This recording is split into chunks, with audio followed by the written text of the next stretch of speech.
Hello बच्चों, class 11th में आप लोग गरुड़ ध्वज पढ़ेंगे। त्यागपथी अब इंटर में चला गया है, 12th में चला गया है।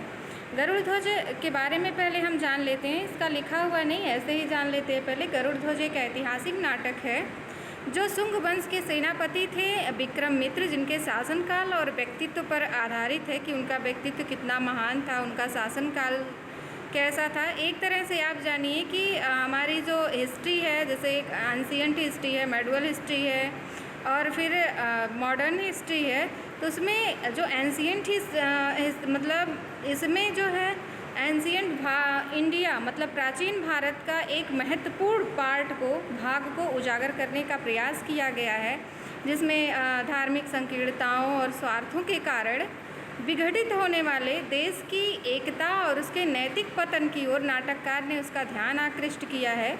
नाटककार हैं इसके पंडित लक्ष्मी नारायण मिश्र जी। यह नाटक राष्ट्र की एकता और संस्कृति की गरिमा को बनाए रखने का संदेश देता है।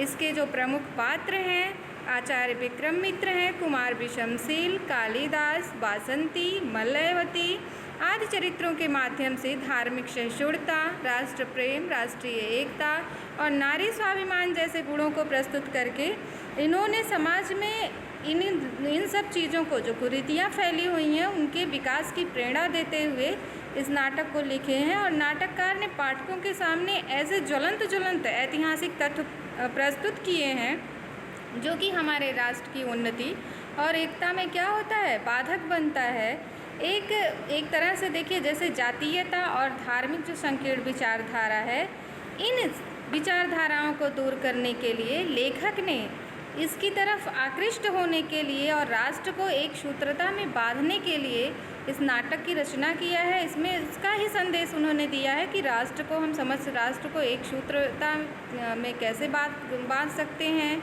और जो ये धार्मिक विचारधाराएं हैं, धार्मिक संकीर्ण विचारधाराएं हैं, जातीयता है, इसको कैसे ख़त्म किया जा सकता है।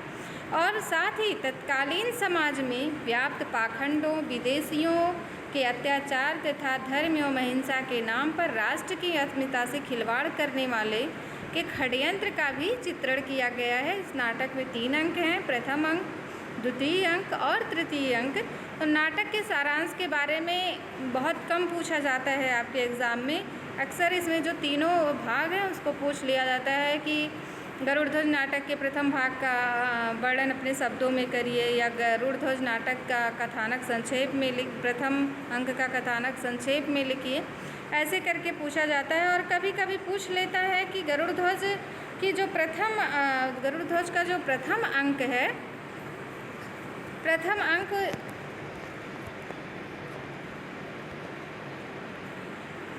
हेलो बच्चों, इसका प्रथम अंक हम अगले पार्ट में पढ़ रहे हैं।